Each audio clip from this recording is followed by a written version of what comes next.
मेरे प्यारे देशवासियों, नमस्कार। कल माघ पूर्णिमा का पर्व था। माघ का महीना विशेष रूप से नदियों, सरोवरों और जल स्रोतों से जुड़ा हुआ माना जाता है। हमारे शास्त्रों में कहा गया है, माघे निमग्ना सलिले सुशीते विमुक्त पापा त्रिदिवम प्रयान्ति। अर्थात माघ महीने में किसी भी पवित्र जलाशय में स्नान को पवित्र माना जाता है। दुनिया के हर समाज में नदी के साथ जुड़ी हुई कोई न कोई परंपरा होती ही है। नदी तट पर अनेक सभ्यताएं भी विकसित हुई हैं। हमारी संस्कृति क्योंकि हजारों वर्ष पुरानी है, इसलिए इसका विस्तार हमारे यहाँ और ज्यादा मिलता है। भारत में कोई ऐसा दिन नहीं होगा जब देश के किसी न किसी कोने में पानी से जुड़ा कोई उत्सव न हो। माघ के दिनों में तो लोग अपना घर, परिवार, सुख सुविधा छोड़कर पूरे महीने नदियों के किनारे कल्पवास करने जाते हैं। इस बार हरिद्वार में कुंभ भी हो रहा है। जल हमारे लिए जीवन भी है, आस्था भी है और विकास की धारा भी है। पानी एक तरह से पारस से भी ज्यादा महत्वपूर्ण है। कहा जाता है, पारस के स्पर्श से लोहा सोने में परिवर्तित हो जाता है। वैसे ही पानी का स्पर्श जीवन के लिए जरूरी है, विकास के लिए जरूरी है। साथियों, माघ महीने को जल से जोड़ने का संभवतः एक और भी कारण है।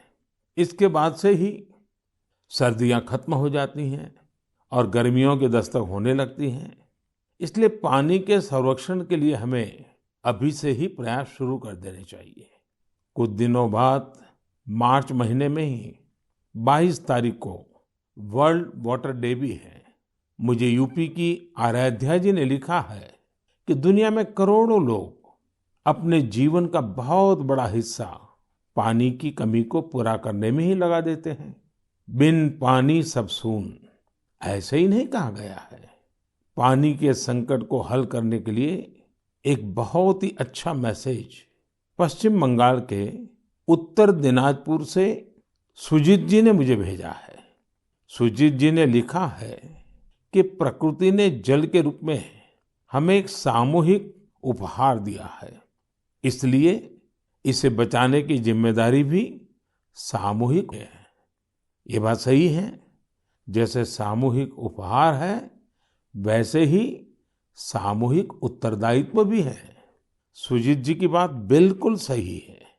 नदी, तालाब, झील, वर्षा या जमीन का पानी, ये सब हर किसी के लिए है।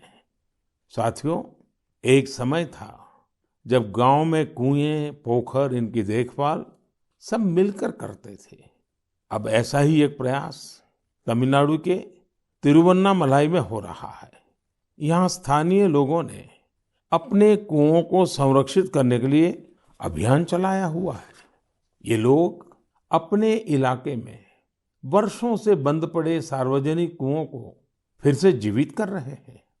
मध्य प्रदेश के अगरोदा गांव की बबीता राजपूत जी भी जो कर रही है, उससे आप सभी को प्रेरणा मिलेगी।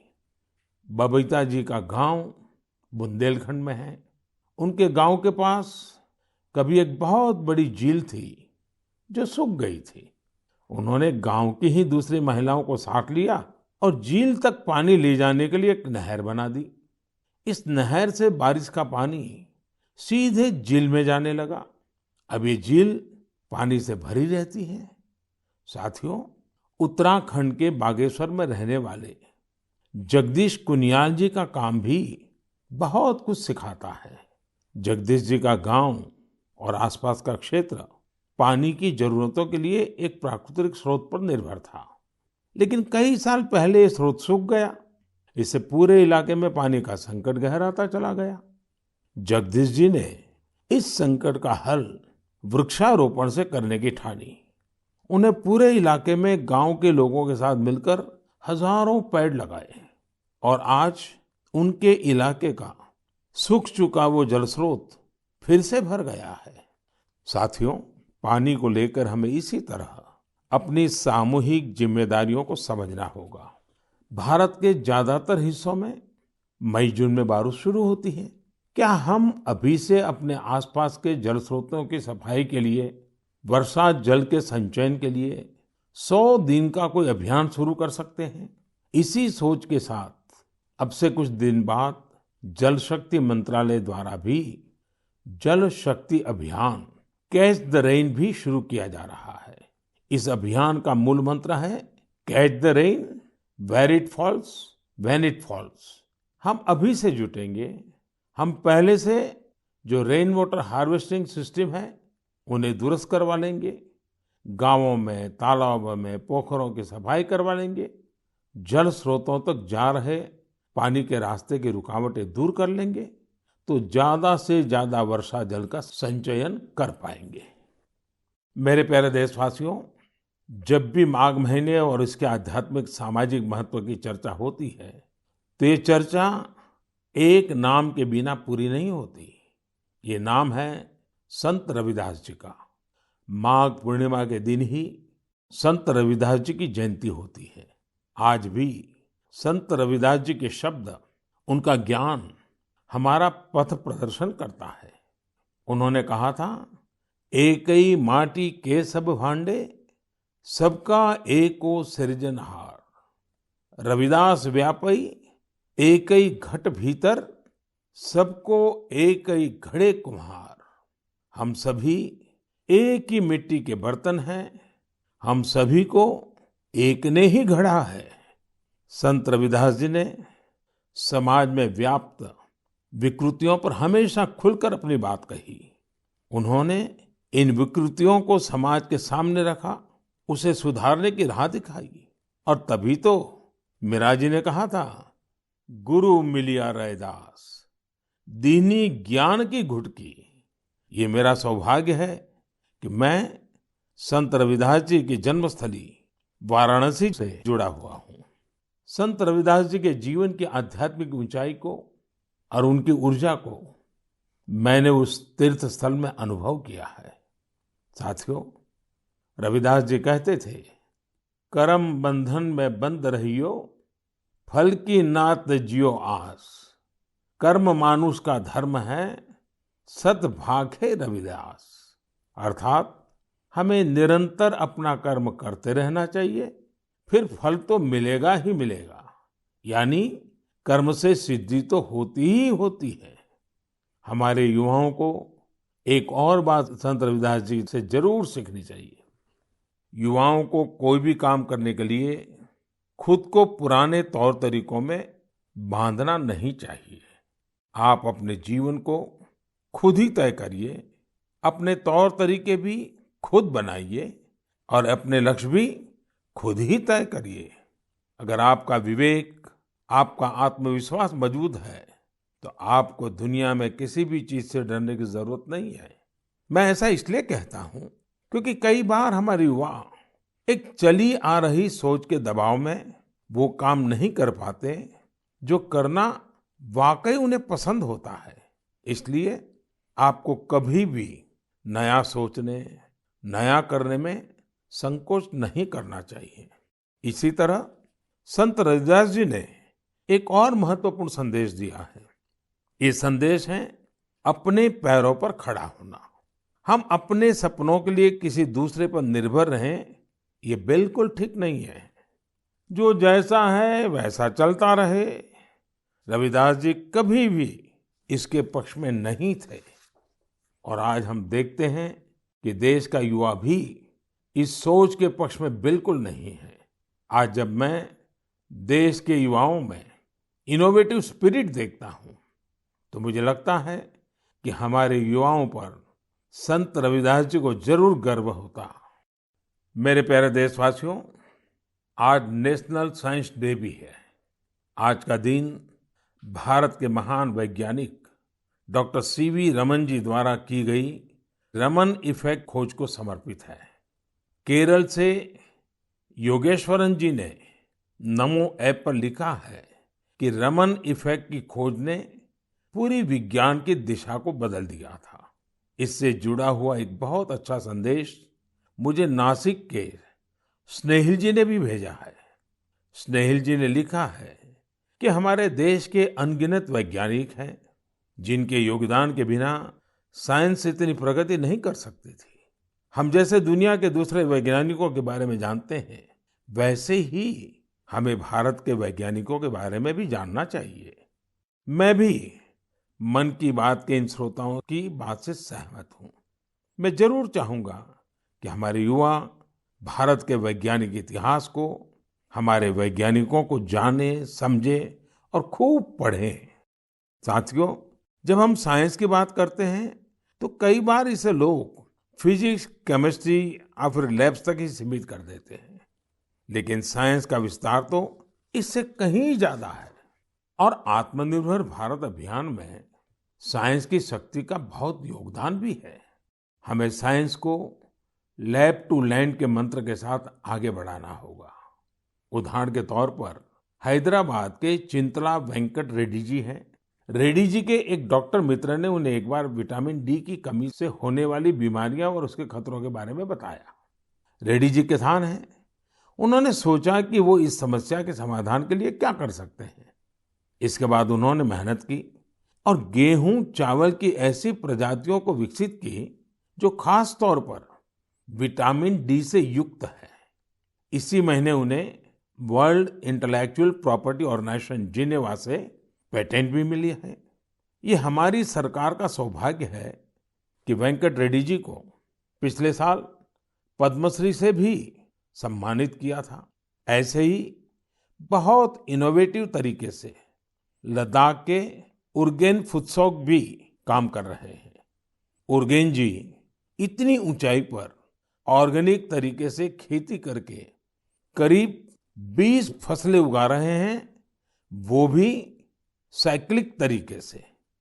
यानी वो एक फसल के वेस्ट को दूसरी फसल में खाद के तौर पर इस्तेमाल कर लेते हैं। है ना कमाल की बात। इसी तरह गुजरात के पाटन जिले में कामराज भाई चौधरी ने घर में ही सहजन के अच्छे बीज विकसित किए हैं। सहजन को कुछ लोग सरगवा बोलते हैं, इसे मोरिंगा या ड्रमस्टिक भी कहा जाता है।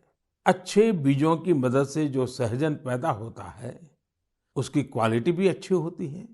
अपनी उपज को वो अब तमिलनाडु और पश्चिम बंगाल भेजकर अपनी आय भी बढ़ा रहे हैं। साथियों, आजकल चिया सीड्स का नाम आप लोग बहुत सुनते होंगे। हेल्थ अवेयरनेस से जुड़े लोग इसे काफी महत्व देते हैं और दुनिया में इसकी बड़ी मांग भी है।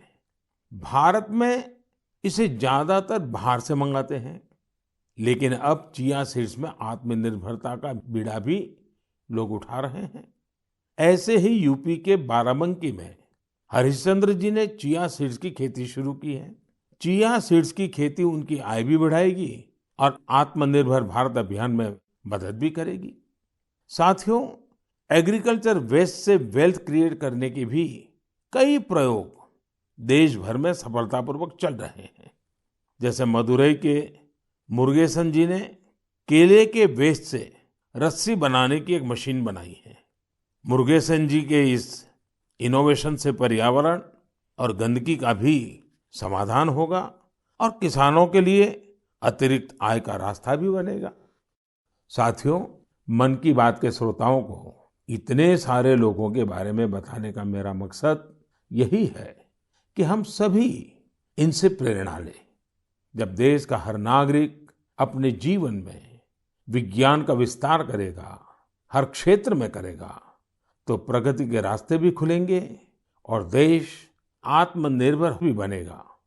और मुझे विश्वास है ये देश का हर नागरिक कर सकता है।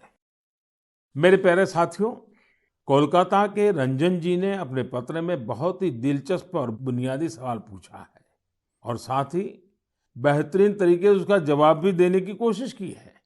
वे लिखते हैं कि जब हम आत्मनिर्भर होने की बात करते हैं तो इसका हमारे लिए क्या अर्थ होता है। इसी सवाल के जवाब में उन्होंने खुद ही आगे लिखा है कि आत्मनिर्भर भारत अभियान केवल एक गवर्नमेंट पॉलिसी नहीं है, बल्कि एक नेशनल स्पिरिट है। वो मानते हैं कि आत्मनिर्भर होने का अर्थ है कि अपनी किस्मत का फैसला खुद करना, यानी स्वयं अपने भाग्य का नियंता होना। रंजन बाबू की बात 100% सही है।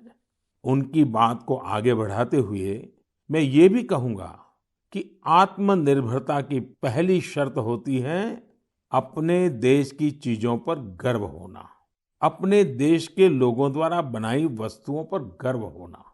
जब प्रत्येक देशवासी गर्व करता है, प्रत्येक देशवासी जुड़ता है, तो आत्मनिर्भर भारत सिर्फ एक आर्थिक अभियान न रहकर एक नेशनल स्पिरिट बन जाता है। जब आसमान में हम अपने देश में बने फाइटर प्लेन तेजस को कलाबाजियां खाते देखते हैं, जब भारत में बने टैंक, भारत में बनी मिसाइलें हमारा गौरव बढ़ाते हैं, जब समृद्ध देशों में हम मेट्रो ट्रेन के मेड इन इंडिया कोचेस देखते हैं, जब दर्जनों देशों तक made in India corona vaccine को पहुंचते हुए देखते हैं, तो हमारा माथा और ऊंचा हो जाता है। और ऐसा ही नहीं है कि बड़ी-बड़ी चीजें ही भारत को आत्मनिर्भर बनाएगी। भारत में बने कपड़े, भारत के टैलेंटेड कारीगरों द्वारा बनाया गया हैंडीक्राफ्ट का सामान, भारत के इलेक्ट्रॉनिक उपकरण, भारत के मोबाइल, हर क्षेत्र में हमें इस गौरव को बढ़ाना होगा। जब हम इसी सोच के साथ आगे बढ़ेंगे, तभी सही मायने में आत्मनिर्भर बन पाएंगे।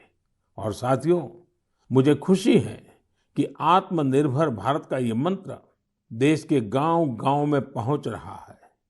बिहार के बेतिया में यही हुआ है, जिसके बारे में मुझे मीडिया में पढ़ने को मिला। बेतिया के रहने वाले प्रमोद जी दिल्ली में एक टेक्नीशियन के रूप में एलईडी बल्ब बनाने वाली फैक्ट्री में काम करते थे। उन्होंने इस फैक्ट्री में कार्य करने के दौरान पूरी प्रक्रिया को बहुत बारीकी से समझा, लेकिन कोरोना के दौरान प्रमोद जी को अपने घर वापस लौटना पड़ा। आप जानते हैं, लौटने के बाद प्रमोद जी ने क्या किया? उन्होंने खुद एलईडी बल्ब बनाने की एक छोटी सी यूनिट ही शुरू कर दी।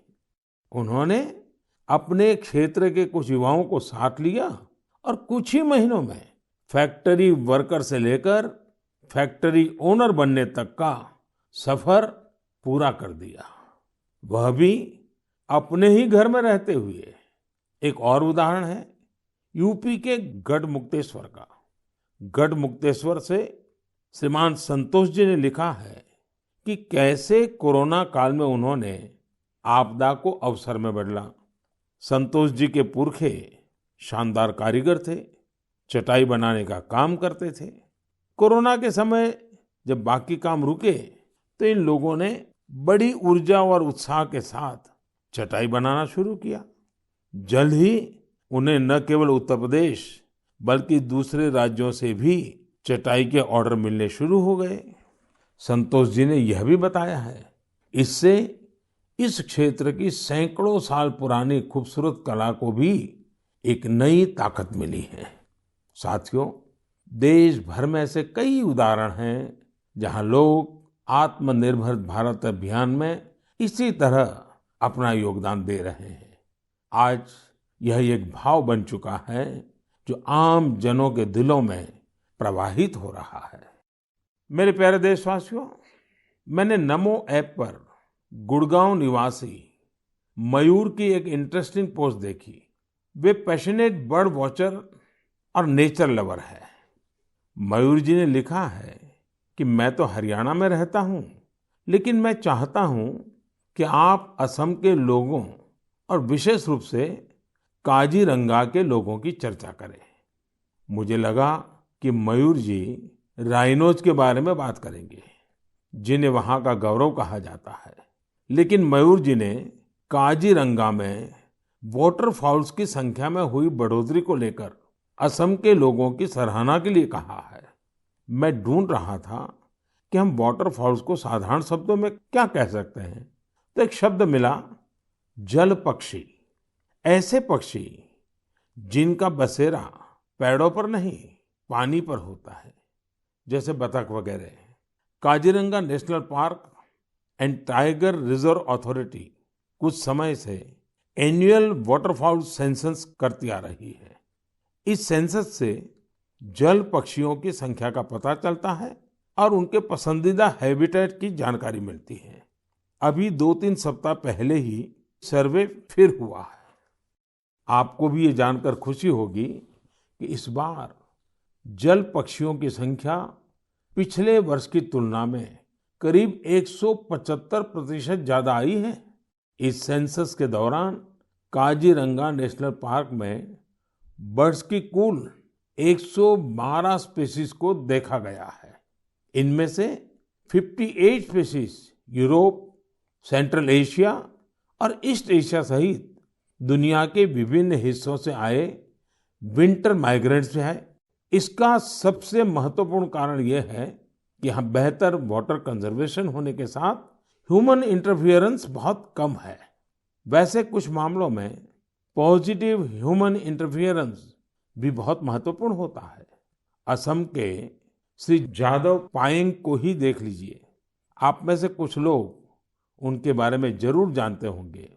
अपने कार्यों के लिए उन्हें पद्म सम्मान मिला है। श्री जादव पायेंग वो शख्स हैं जिन्होंने असम में मजुली आइलैंड में करीब 300 हेक्टेयर प्लांटेशन में अपना सक्रिय योगदान दिया है। वे वन संरक्षण के लिए काम करते रहे हैं और लोगों को प्लांटेशन एवं बायोडायवर्सिटी के कंजर्वेशन को लेकर प्रेरित करने में भी जुटे हुए हैं। साथियों, असम में हमारे मंदिर भी प्रकृति के संरक्षण में अपनी अलग ही भूमिका निभा रहे हैं।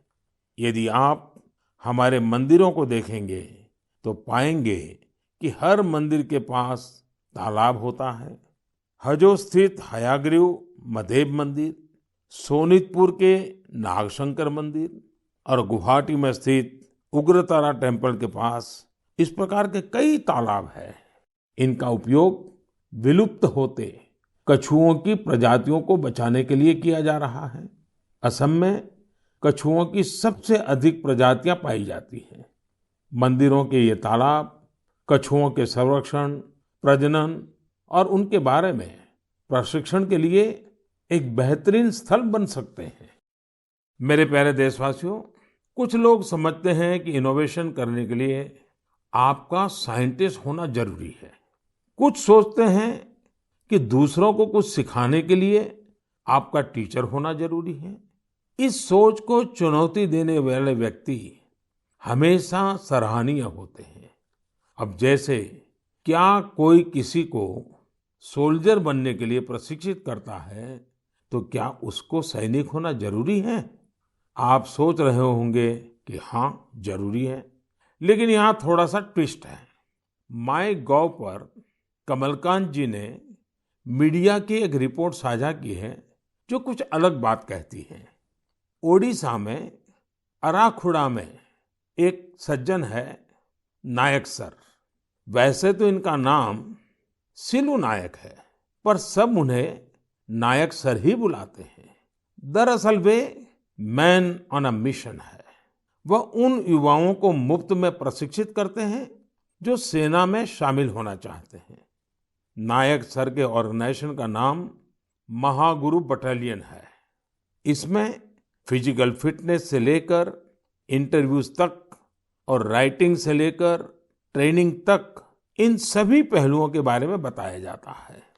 आपको यह जानकर हैरानी होगी कि उन्होंने जिन लोगों को प्रशिक्षण दिया है, उन्होंने थल सेना, जल सेना, वायुसेना, सीआरपीएफ, बीएसएफ ऐसे यूनिफॉर्म फोर्सेस में अपनी जगह बनाई है। वैसे आप ये जानकर भी आश्चर्य से भर जाएंगे कि सिलू नायक जी ने खुद ओडिशा पुलिस में भर्ती होने के लिए प्रयास किया था, लेकिन वो सफल नहीं हो पाए। इसके बावजूद उन्होंने अपने प्रशिक्षण के दम पर अनेक युवाओं को राष्ट्र सेवा के योग्य बनाया है। आइए हम सब मिलकर नायक सर को शुभकामना दें कि वह हमारे देश के लिए और अधिक नायकों को तैयार करें। साथियों, कभी-कभी बहुत छोटा और साधारण सा सवाल भी मन को झकझोर जाता है। ये सवाल लंबे नहीं होते हैं, बहुत सिंपल होते हैं, फिर भी वे हमें सोचने पर मजबूर कर देते हैं। कुछ दिन पहले हैदराबाद की अपर्णा रेड्डी जी ने मुझसे ऐसा ही एक सवाल पूछा। उन्होंने कहा कि आप इतने साल से पीएम है, इतने साल सीएम रहे, क्या आपको कभी लगता है कि कुछ कमी रह गई? अपर्णा जी का सवाल बहुत सहज है, लेकिन उतना ही मुश्किल भी। मैंने इस सवाल पर विचार किया और खुद से कहा, मेरी एक कमी ये रही कि मैं दुनिया की सबसे प्राचीन भाषा तमिल सीखने के लिए बहुत प्रयास नहीं कर पाया। मैं तमिल नहीं सीख पाया। यह एक ऐसी सुंदर भाषा है जो दुनिया भर में लोकप्रिय है। बहुत से लोगों ने मुझे तमिल लिटरेचर की क्वालिटी और इसमें लिखी गई कविताओं की गहराई के बारे में बहुत कुछ बताया है। भारत ऐसी अनेक भाषाओं की स्थली है जो हमारी संस्कृति और गौरव का प्रतीक है। भाषा के बारे में बात करते हुए मैं एक छोटी सी इंटरेस्टिंग क्लिप आप सबके साथ साझा करना चाहता हूँ। भवतां सर्वेषां हार्दं हार्दं स्वागतम् अस्ति। एकता मूर्त्याः दक्षिणतः सातपुला पर्वतमाला अस्ति। एकता मूर्त्याः वामतः विन्ध्याचल पर्वतमाला अस्ति। एकता मूर्त्याः नर्मदा नदीस्य उपरि भागे वर्तते। अहम् एकता मूर्त्याः कार्यकर्ता अस्ति। सरदार वल्लभभाई पटेलः लोह पुरुषः इति उच्यते। दरअसल अभी जो आप सुन रहे थे वो स्टैच्यू ऑफ यूनिटी पर एक गाइड संस्कृत में लोगों को सरदार पटेल की दुनिया की सबसे ऊंची प्रतिमा के बारे में बता रही है। आपको जानकर खुशी होगी कि केवड़िया में 15 से ज्यादा गाइड धारा प्रवाह संस्कृत में लोगों को गाइड करते हैं। अब मैं आपको एक और आवाज सुनवाता हूँ। कन्निकं प्रक्षेपकाय कान्हा ब्रह्मचारी कन्दुकं प्रक्षिप्तवान् तदा तदा संस्कृत महाविद्यालयस्य दलनायकः अखिलेश पाण्डेयः तीव्रगत्या कर्णफलकेन कन्दुकं ताडितं तदा आकाशमार्गेण उड्डयन् कन्दुकं सीमारेखातः बहिर्गतं ततः खड्गधावनं तेषां कोशे खड्गधावनं। आप भी इसे सुनकर हैरान हो गए होंगे। दरअसल ये संस्कृत में की जा रही क्रिकेट कमेंट्री है। वाराणसी में संस्कृत महाविद्यालयों के बीच एक क्रिकेट टूर्नामेंट होता है। ये महाविद्यालय है शास्त्रार्थ महाविद्यालय, स्वामी वेदांती वेद विद्यापीठ, श्री ब्रह्मवेद विद्यालय और इंटरनेशनल चंद्रमौली चैरिटेबल ट्रस्ट। इस टूर्नामेंट के मैचों के दौरान कमेंट्री संस्कृत में भी की जाती है। अभी मैंने उस कमेंट्री का एक बहुत ही छोटा सा हिस्सा आपको सुनाया। यही नहीं, इस टूर्नामेंट में खिलाड़ी और कमेंटेटर पारंपरिक परिधान में नजर आते हैं। यदि आपको एनर्जी, एक्साइटमेंट, सस्पेंस सब कुछ एक साथ चाहिए तो आपको खेलों की कमेंट्री सुननी चाहिए। टीवी आने से बहुत पहले स्पोर्ट्स कमेंट्री ही वो माध्यम थी जिसके जरिए क्रिकेट और हॉकी जैसे खेलों का रोमांच देश भर के लोग महसूस करते थे। टेनिस और फुटबॉल मैचों की कमेंट्री भी बहुत अच्छी तरह से पेश की जाती है।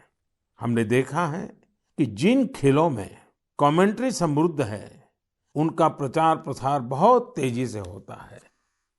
हमारे यहाँ भी बहुत से भारतीय खेल हैं, लेकिन उनमें कमेंट्री कल्चर नहीं आया है और इस वजह से वो लुप्त होने की स्थिति में है।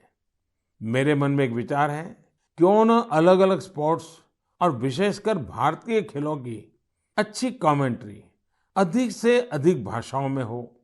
हमें इसे प्रोत्साहित करने के बारे में जरूर सोचना चाहिए। मैं खेल मंत्रालय और प्राइवेट संस्थान के सहयोगियों से इस बारे में सोचने का आग्रह करूंगा। मेरे प्यारे युवा साथियों, आने वाले कुछ महीने आप सबके जीवन में विशेष महत्व रखते हैं। अधिकतर युवा साथियों के एग्जाम्स, परीक्षाएं होगी। आप सबको याद है ना, वॉरियर बनना है, वरियर नहीं। हंसते हुए एग्जाम देने जाना है और मुस्कुराते हुए लौटना है। किसी और से नहीं, अपने आप से ही स्पर्धा करनी है, पर्याप्त नींद भी लेनी है और टाइम मैनेजमेंट भी करना है। खेलना भी नहीं छोड़ना है, क्योंकि जो खेले वो खिले। रिवीजन और याद करने के स्मार्ट तरीके अपनाने हैं। यानी कुल मिलाकर इन एग्जाम्स में अपने बेस्ट को बाहर लाना है। आप सोच रहे होंगे यह सब होगा कैसे? हम सब मिलकर यह करने वाले हैं। हर वर्ष की तरह इस वर्ष भी हम सब करेंगे परीक्षा पे चर्चा। लेकिन मार्च में होने वाली परीक्षा पे चर्चा से पहले मेरी आप सभी एग्जाम वॉरियर से, पेरेंट्स से और टीचर से रिक्वेस्ट है कि अपने अनुभव, अपने टिप्स जरूर शेयर करें। आप माय गॉव पर शेयर कर सकते हैं, नरेंद्र मोदी ऐप पर शेयर कर सकते हैं। इस बार की परीक्षा पे चर्चा में युवाओं के साथ साथ पेरेंट्स और टीचर्स भी आमंत्रित है।